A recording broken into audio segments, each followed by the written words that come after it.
Banjiran warga asing terutama sekali daripada Pakistan, mereka banyak mengendalikan kedai-kedai runcit.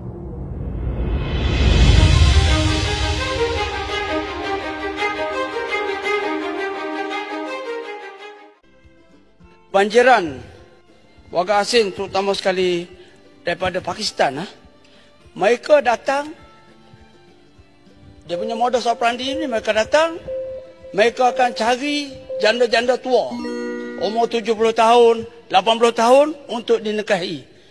Apabila dia menikah, dia dapat lesen untuk tinggal di tempat tersebut. Mereka banyak mengendalikan kedai-kedai runcit. Kalau kita tengok di kawasan Ketereh saja, Jalan Kuala Kerai itu penuh dengan warga Pakistan. Sekejap, kena explain sikit, kena explain. Kalau tidak soalan tak boleh nak ni. Tak boleh nak soal. Terus kepada soalan. Okey, sekarang ni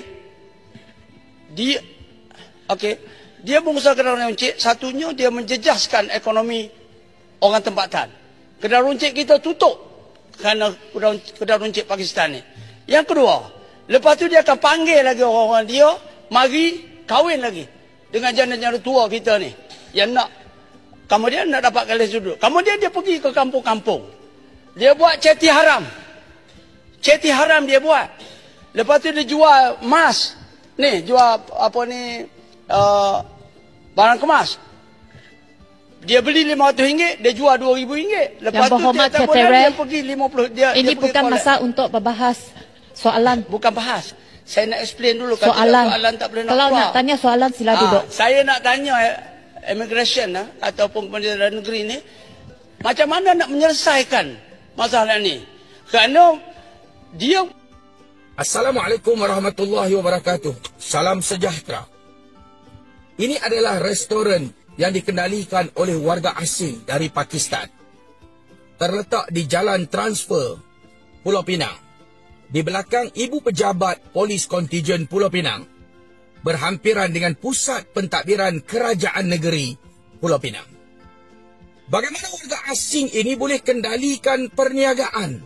Daripada cashier, tukang masak, pembantu kedai, semua ini dikendalikan oleh warga asing. Kita faham bahawa SSM dan juga lesen adalah milik rakyat tempatan. Tetapi inilah yang kita katakan bahawa warga asing mengalibabakan lesen-lesen rakyat tempatan. Di mana ahli majlis Bandaraya Pulau Pinang, kenapa tidak ambil tindakan kepada mereka yang mengalibabakan lesen? Di mana pegawai-pegawai penguatkuasaan Majlis Bandaraya Pulau Pinang, kenapa tidak ada tindakan terhadap warga asing yang kendalikan restoran ini? Dan kita lihat bagaimana mereka boleh berniaga, boleh masak di hadapan kaki lima.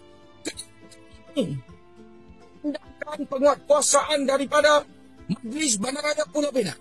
Jika ini dilakukan oleh rakyat tempatan, tindakan penguatkuasaan akan segera diambil tanpa ada sebarang budi bicara. Ini yang kita bagi tahu bahawa warga asing bebas buka sebarang perniagaan di negeri Pulau Pinang dan penguatkuasaan tidak diambil dengan tegas terhadap warga-warga asing ini. Dan kita harap Majlis Bandaraya Pulau Pinang segera turun lapangan, ambil tindakan dan pastikan bahawa setiap perniagaan yang dialibabakan lesen ini perlu dihentikan segera demi kepentingan peniaga-peniaga tempatan dan rakyat sendiri. Sekian, terima kasih. Saya cabut lah. Saya bagi tahu kalau mereka ni ada lesen, mereka ni ada permit, hamba dicek. Jadi saya nak bagi tahu, mana ada warga Arab boleh berniaga, berdiri tepi jalan, panggil orang masuk, mana ada? Kalau ada apa panggil di BKL, tak ada semua. Saya nak bagi tahu, kosong apa cek? Saya tak mau cek. Saya cuma nak bagi tahu kepada DBKL. Saya cuma nak bagi tahu ini perniagaan. Hamba dicek kalau mereka ada permit. Panggil tahu kemat dicek. Semua tak ada permit, semua kosong. Hey, negara, ada undang-undang, ada DBKN, ada PDRM, ada immigration. Kita bersuara sebagai rakyat Malaysia. Ini kita mewakili rakyat. Hampa mana boleh monopoli perniagaan rakyat. Hampa cek saja. Kalau saya beritahu tak betul, hampa cek. Mana DBKN? Keluarkan bukti semua ini ada permit. Assalamualaikum warahmatullahi wabarakatuh. Halo teman-teman, jumpa lagi di Aryan M Channel. Oke, buat teman-teman yang klik video ini, saya harapkan mudah-mudahan teman-teman masih dalam kondisi sehat walafiat. Dan tadi sudah kita lihat ya beberapa cuplikan video mengenai bagaimana salah satu pendatang asing ataupun warga asing di Malaysia, yaitu Pakistan, juga sama seperti halnya Bangladesh ya. Pakistan ini sudah bisa menguasai ekonomi ya, juga bisa memonopoli tempat-tempat strategis sebagai aktivitas mereka, yaitu berdagang. Dan tentunya hal ini tidak diinginkan oleh masyarakat Malaysia dan membuat marah, membuat cemburu ya. Karena bagaimana tidak ya, sebagian besar kedai-kedai ataupun tempat-tempat usaha ini justru yang mendominasi ini adalah orang-orang Pakistan.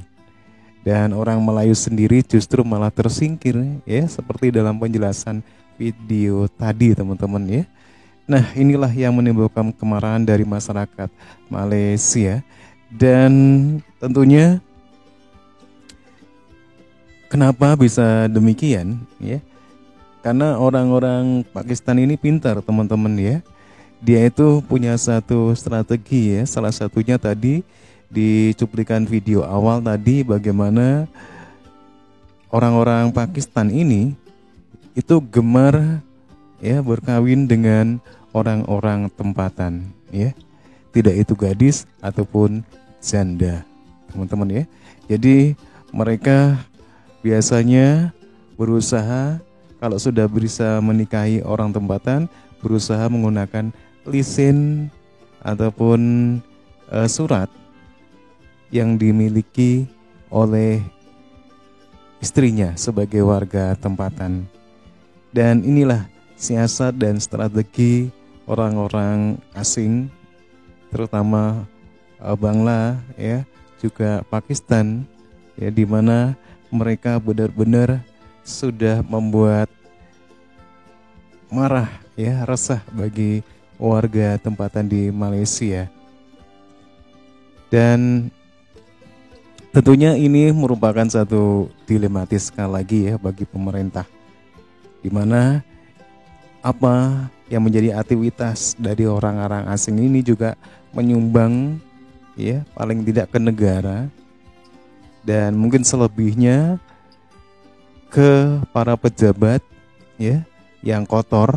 Karena kenapa ya pejabat yang kotor? Karena sebenarnya para warga asing ini tidak mempunyai tidak boleh ya untuk bisa leluasa berusaha di Malaysia seperti berniaga, berdagang ya, kecuali dia itu kerja di sektor-sektor yang sudah ditentukan oleh pemerintah. Tapi ternyata dalam kenyataannya justru warga asing ini bisa memonopoli tempat-tempat ya bagi mereka untuk berusaha. Yang jelas ini menyalahi prosedur yang ada sebenarnya ya. Dan demikian teman-teman ya, bagaimana siasat ya orang-orang luar, warga asing di Malaysia, agar dia bisa beraktivitas dengan leluasa.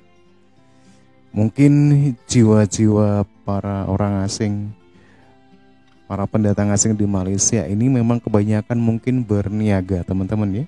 Terbukti ya, kedai-kedai di Malaysia itu yang mengelola ataupun yang memiliki itu orang asing. Oke, demikian teman-teman ya. Dan menurut teman-teman gimana ya fenomena yang terjadi di Malaysia? Tentunya misalkan kita sebagai warga Malaysia, tentunya kita akan marah teman-teman ya dengan melihat hal yang demikian ini ya. Oke, silakan teman-teman bisa berkomentar. Sampai di sini dulu. Sampai jumpa lagi di video berikutnya. Wassalamualaikum warahmatullahi wabarakatuh.